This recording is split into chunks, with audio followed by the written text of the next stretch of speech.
Bonjour à tous, aujourd'hui nous allons nous intéresser à une biographie intitulée Liszt ou les amours romantiques. Il s'agit d'un roman écrit par Paul Reboux et publié en 1940.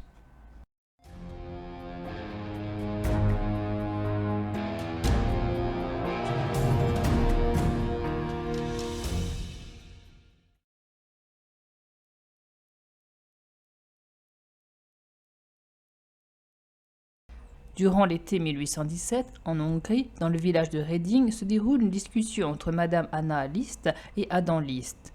Car son fils Franz est malade, Madame Liszt souhaite que son mari ne donne pas de cours à son fils, même pas des cours de musique. Adam Liszt était passionné de musique, mais il a dû se séparer de sa passion lorsqu'il est devenu administrateur des biens du prince Esterházy.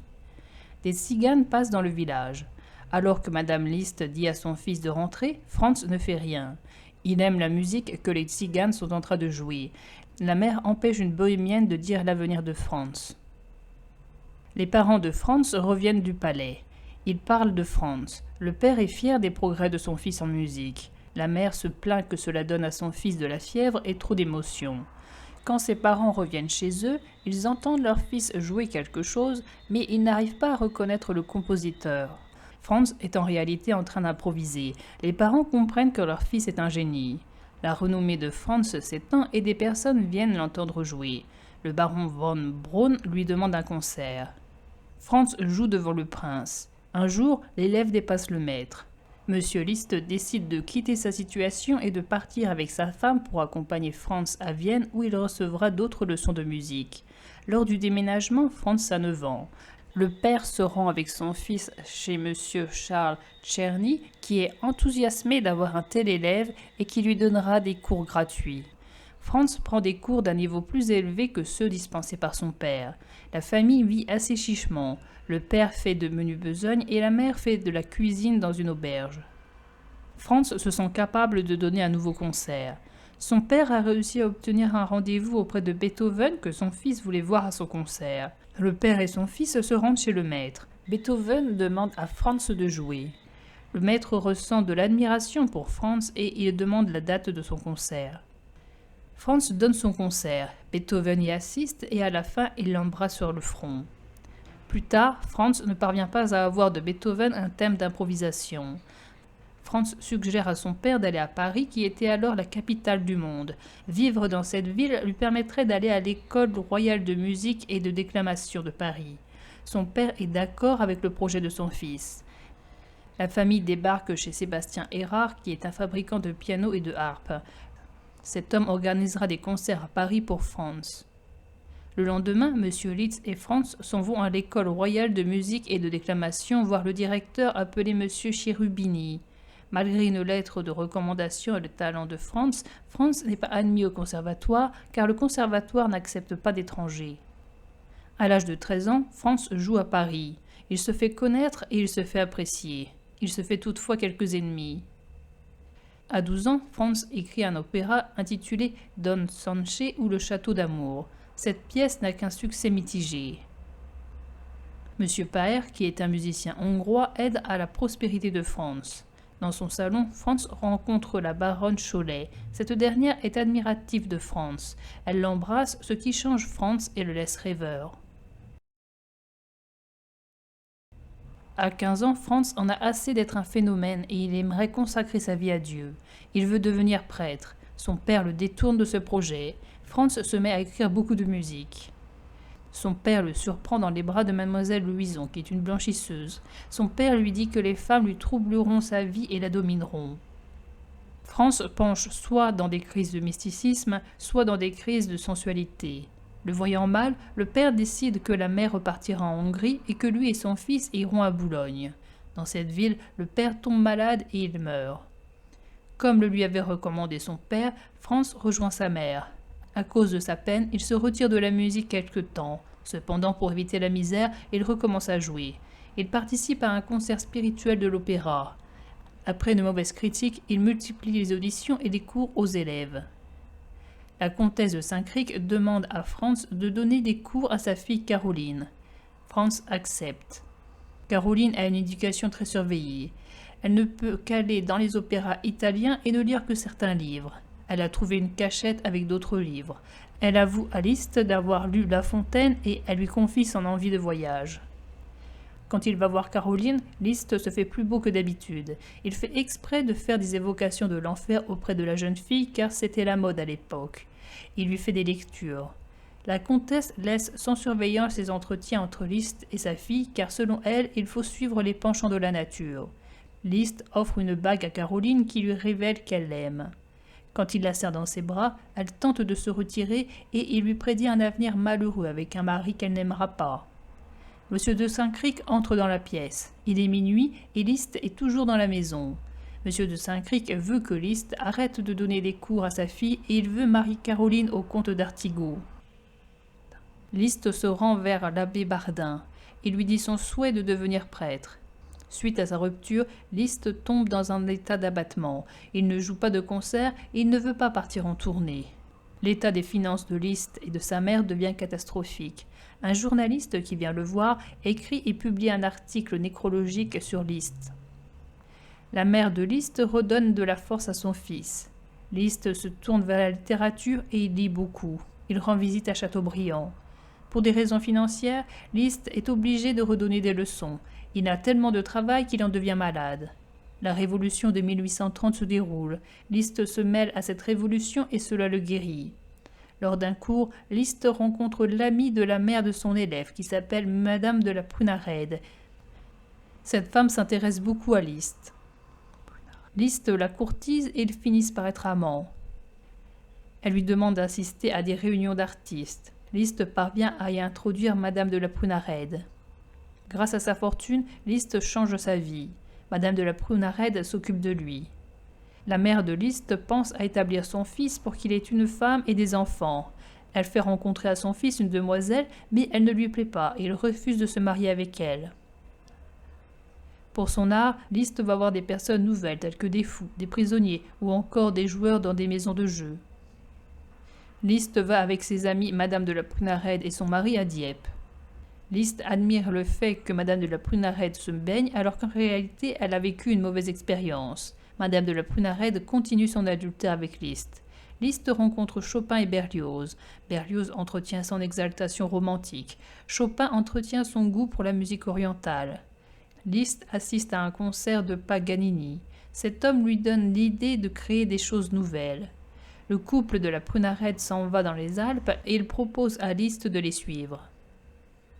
À cause de la neige, tous les trois restent bloqués plusieurs mois chez leur hôte. Cette situation plaît à Madame de la Prunared, mais elle déplaît à Liszt. La relation entre les amants se brise.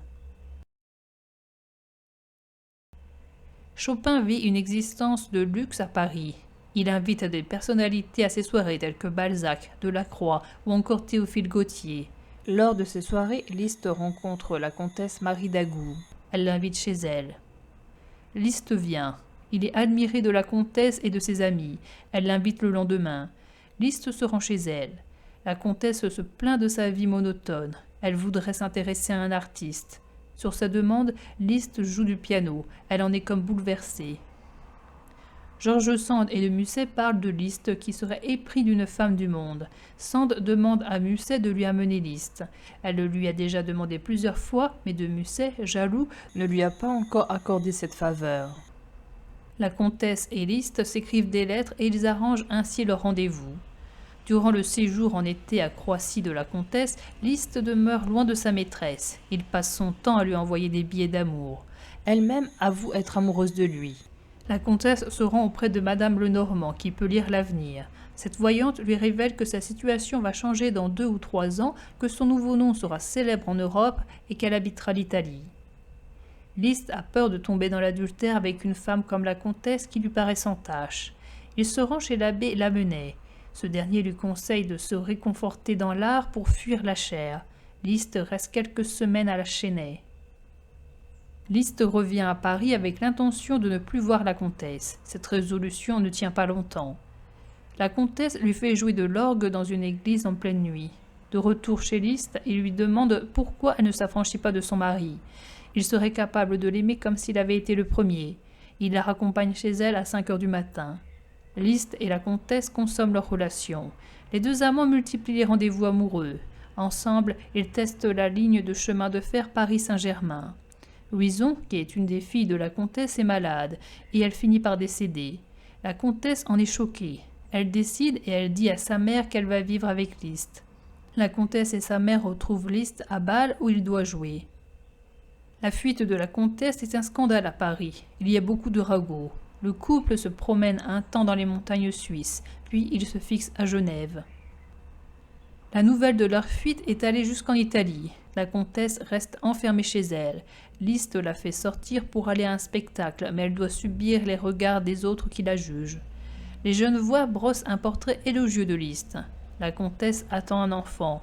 À cause de leur manque d'argent, Liszt donne des leçons. Il donne également des cours gratuits au conservatoire de musique de Genève. La comtesse accouche d'une fille qui s'appellera Blandine et qui aura un état civil inexact. La comtesse ressent une mélancolie, car elle n'est pas admise dans la société de Genève et car Paris lui manque. Hélas, Liszt ne parvient pas à la comprendre. Sand vient les rejoindre à Chamonix. Elle vient à l'hôtel avec ses 2 enfants et habillée en homme. Sand fume, s'habille en homme et embête les pensionnaires de l'hôtel. Sand, Liszt et Pictet fument ensemble des cigares et boivent du punch, ce qui les met dans un sacré état. Toute la bande fait une excursion de nuit dans la montagne pour chercher le principe de l'univers. Ils font le tour de la Suisse. Liszt joue sur les orgues de l'église Saint-Nicolas. Sand est impressionné par cette musique. Liszt, sa femme et Sand reviennent à Genève. Liszt et Sand travaillent ensemble et dans leurs arts respectifs, on sent une influence de l'autre. La comtesse s'ennuie et elle regarde ses souvenirs de son premier voyage avec Liszt en Suisse lors de sa fuite. Elle attend Liszt durant ses longues absences. Liszt a un rival à Paris qui s'appelle Thalberg. Liszt en est jaloux. Il s'en va à Paris pour se mesurer à lui. Liszt et la comtesse habitent l'Hôtel de France. La comtesse fait un salon littéraire dans lequel sont invités entre autres Hugo, Sand, Chopin, Balzac ou encore Eugène Sue. Malgré cette occupation, la comtesse continue de s'ennuyer et elle repense à sa vie d'avant. Liszt et la comtesse sont invités chez Sand à Nohant. La vie y semble plus légère. Sand et Liszt travaillent leurs arts respectifs. Cependant, même dans cet endroit, la comtesse s'ennuie. Le couple se met à voyager. Ils rendent visite à Lamartine. Cependant, ils repartent rapidement car la demeure déplaît à la comtesse. La comtesse attend encore un enfant. Le couple s'installe en Italie. Marie a des goûts de luxe difficilement rassasiables si bien que Liszt a besoin de faire des concerts. Un homme lui suggère d'improviser des morceaux ou de créer des compositions après proposition de titre. Grâce à ces procédés, les Italiens adorent Liszt. Liszt commence à voir le vrai visage de sa femme. Il en a assez de jouer des pitreries pour de l'argent afin de satisfaire les goûts capricieux de la comtesse. Pour garder son mari, la comtesse tente de lui rappeler qu'il est père. Pour cela, elle fait ramener de Suisse sa fille. Elle tente de le garder auprès d'elle en lui faisant voir des paysages mélancoliques. Elle accouche d'une seconde fille appelée Cosima. Marie tombe malade et Liszt s'en va seul dans des villes d'Italie jouer des concerts. Sa femme vient le rejoindre. Ils connaissent un temps un nouvel amour. Cependant, la comtesse n'est pas acceptée dans la société romaine qui ne s'intéresse qu'à Liszt. Il y a de nouveau un froid entre la comtesse et Liszt. Liszt fait des tournées dans toute l'Europe. Quelquefois ses concerts fonctionnent mal et n'attirent que peu de personnes. Quelquefois ses concerts sont des succès. Il joue à Vienne pour recueillir assez d'argent pour ériger un monument de Beethoven. Lors de ces tournées, Liszt envoie des lettres et des présents à la comtesse. Le ménage s'est brouillé avec Sand. Grâce à sa tournée, Liszt revient à Budapest. Il est acclamé par le peuple hongrois. La Hongrie lui offre un sabre d'honneur, ce qui provoque un scandale à Paris. À 30 ans, Liszt est au sommet de sa gloire. Sa femme a donné naissance à un 3e enfant appelé Daniel. La comtesse essaie de rendre Liszt jaloux en lui disant que Sainte-Beuve s'intéresse à elle. Liszt découvre Schumann grâce à ses compositions. Lors d'une tournée en Allemagne, il rencontre réellement Schumann et son ami Mendelssohn. Ces 2 hommes voient d'un bon œil l'insuccès de Liszt à Leipzig. Liszt travaille pour sa femme, mais elle se sent délaissée. Un petit Allemand se rend chez Liszt. C'est un compositeur, mais sa musique ne fonctionne pas. Il est dans la misère avec sa femme et son chien. Cet homme est Richard Wagner. Liszt promet de l'aider. Liszt a de multiples aventures tout en continuant de rendre visite à sa femme et en s'enquérant de la santé de ses enfants. Par lettre, la comtesse demande à Liszt non pas une rupture, mais un ajournement. Liszt a une vieille muse qui s'appelle Bettina von Arnim. En quittant Berlin, Liszt la quitte. En quittant Berlin, Liszt quitte aussi sa maîtresse qui est l'actrice Charlotte de Hagne. Liszt se retrouve en Russie. Il joue devant le tsar et il cesse de jouer quand le tsar parle. À cause de l'insolence de Liszt, le tsar demande une enquête sur lui qui révèle que Liszt a une bien mauvaise réputation. Liszt quitte Lola Montez qui en est furieuse. Il avait rencontré cette femme 6 semaines plus tôt. C'est une ballerine et Liszt lui a proposé de jouer de la musique tandis qu'elle danserait. Durant tout ce temps-là, il écrit à sa femme qu'il est sage et il demande des nouvelles des enfants. Liszt apprécie beaucoup Balzac et qui a du mépris pour Liszt. Dans les lettres que s'échangent Liszt et la comtesse, il y a des signes avant-coureurs d'une rupture prochaine. La relation de la comtesse avec Liszt prend fin. Se pose alors le problème de l'éducation des enfants. Les enfants sont confiés à leur grand-mère, Madame Liszt. Franz Liszt écrit des lettres à ses enfants. En concert à Pau, Liszt rencontre Madame d'Artigot, qui s'appelait avant Caroline de Saint-Cricq. Ils ne se sont pas vus depuis 16 ans. Tandis que Liszt a connu la gloire, Caroline a été l'épouse d'un homme modeste retiré en province. Pour être parisien, Liszt se rend à une pièce de théâtre. La pièce n'est pas intéressante, mais il rencontre la dame aux camélias. Le lendemain, Liszt reçoit la visite d'un docteur. Il lui dit que la dame aux camélias l'invite demain à jouer de la musique chez elle. Liszt se rend chez elle. Elle a une quinte de tout. Ils causent ensemble. Elle l'invite à rester dîner chez elle. Elle veut qu'il la fasse sortir. Après un accès de tristesse, Liszt joue du piano pour elle. Ils s'embrassent. Ils ont ensemble une liaison de 3 mois. Liszt doit faire une tournée en Roumanie, en Hongrie et en Turquie. Il donne rendez-vous à la dame aux camélias sur son parcours dans 1 mois. Elle ne vient pas car elle est morte. En Russie, lors d'un concert caritatif, une femme achète son fauteuil 100 roubles. Liszt va voir cette femme qui est la princesse Carolina. Cette dernière propose à Liszt de venir s'installer chez elle, de ne plus faire d'interprétation mais de composer. Ensemble, ils font le voyage et ils s'installent dans son domaine. Ils passent ensemble l'automne et l'hiver. La princesse a un mode de vie extravagant. Liszt change au contact de cette femme. Elle le pousse à composer. À Weimar, Liszt devient maître de chapelle et il dirige un orchestre. Il élève certains musiciens comme Berlioz, César Franck, Brahms, Schubert ou encore Mendelssohn. Liszt fait monter à Weimar Tannhäuser, qui est un opéra que Wagner n'arrive pas à faire jouer dans les théâtres. C'est un succès. Wagner vient voir Liszt car on l'accuse d'être un des promoteurs de l'insurrection de Dresde, ce qui est vrai. Les enfants de Liszt sont toujours à Paris. Grâce à une lettre de Blandine, Liszt apprend que les 2 sœurs ont revu leur mère. Liszt leur en veut de cette visite. Cela fait 3 ans que Liszt habite avec la princesse à l'Altenbourg. Elle le pousse à écrire. Liszt travaille à la composition et il est entouré d'œuvres artistiques. Liszt dédie ses poèmes symphoniques à la princesse. Liszt passe par Zurich et il rend visite à Wagner. Il va avec Wagner à Paris et il retrouve ses enfants. Liszt doit repartir mais il offre à ses enfants la possibilité de venir le voir à Weimar. Liszt échange des lettres avec ses filles et surtout avec l'aîné. Liszt invite ses 3 enfants à venir le voir à Weimar. Blandine a alors 20 ans et Cosima 18. La comtesse voit ça d'un mauvais œil. Elle essaie que ses enfants n'aillent pas là-bas voir la princesse qu'elle appelle l'étrangère. Elle échoue. Les enfants se rendent auprès de leur père et ils en sont heureux. Ils rencontrent Wagner et Hans de Bülow qui est le chef d'orchestre de Wagner. En 1857, Cosima devient Madame de Bülow. Dans une lettre, Wagner demande à Liszt de lui chercher un piano à queue chez une veuve sous le prétexte que Liszt en aura besoin d'un quand il viendra chez lui. Liszt et la princesse vont rejoindre en Suisse Wagner qui a maintenant un Terre-Neuve et un perroquet. Ils jouent ensemble de la musique ou jouent les morceaux de l'autre. Wagner fait découvrir la Valkyrie à Liszt.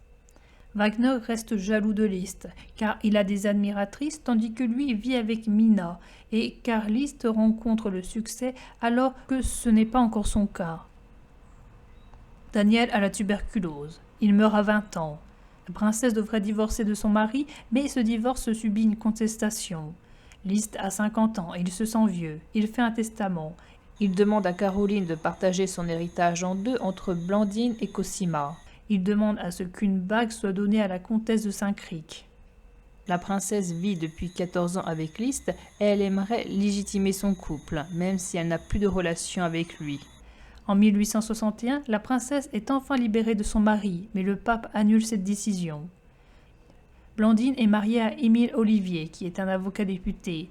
Elle a un fils appelé Daniel Émile. Malheureusement, 2 mois après l'accouchement, Blandine meurt à 27 ans. Liszt se retire dans un cloître au Monte Mario, près de Rome. Il ne pourra pas se marier avec la princesse. Il entre en religion. Il devient grand aumônier du Saint-Père. Liszt donne encore quelquefois des concerts. Il passe à Paris où il est très recherché, mais où il a quelques ennemis. Il joue de la musique dans les églises. Liszt se rend lors d'une matinée chez Verdi.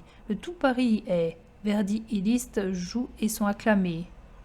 Il y a une attirance entre Cosima et Wagner. Ce dernier fait venir jouer son mari à la cour du roi à Munich et Cosima se fait secrétaire de Wagner. Le mari de Cosima se plaint à Liszt qui va parler à Wagner. Wagner lui joue Meistersinger. Liszt rompt avec Wagner et Cosima car il ne veut pas être complice de leur adultère. Malgré son âge et son habit, Liszt continue d'être admiré des femmes. Son visage, changé à cause de la vieillesse, reste attrayant. Il continue de donner des cours à Rome ou à Weimar. Ses élèves gardent de bons souvenirs de leurs cours. Liszt organise un festival à Weimar où seront jouées des œuvres de Wagner. Peu après se déroule la guerre franco-allemande que Liszt, pacifiste, réprouve.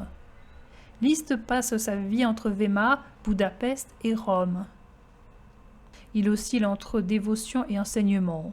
Beaucoup d'intrigantes se massent autour de Liszt qui profite de la situation.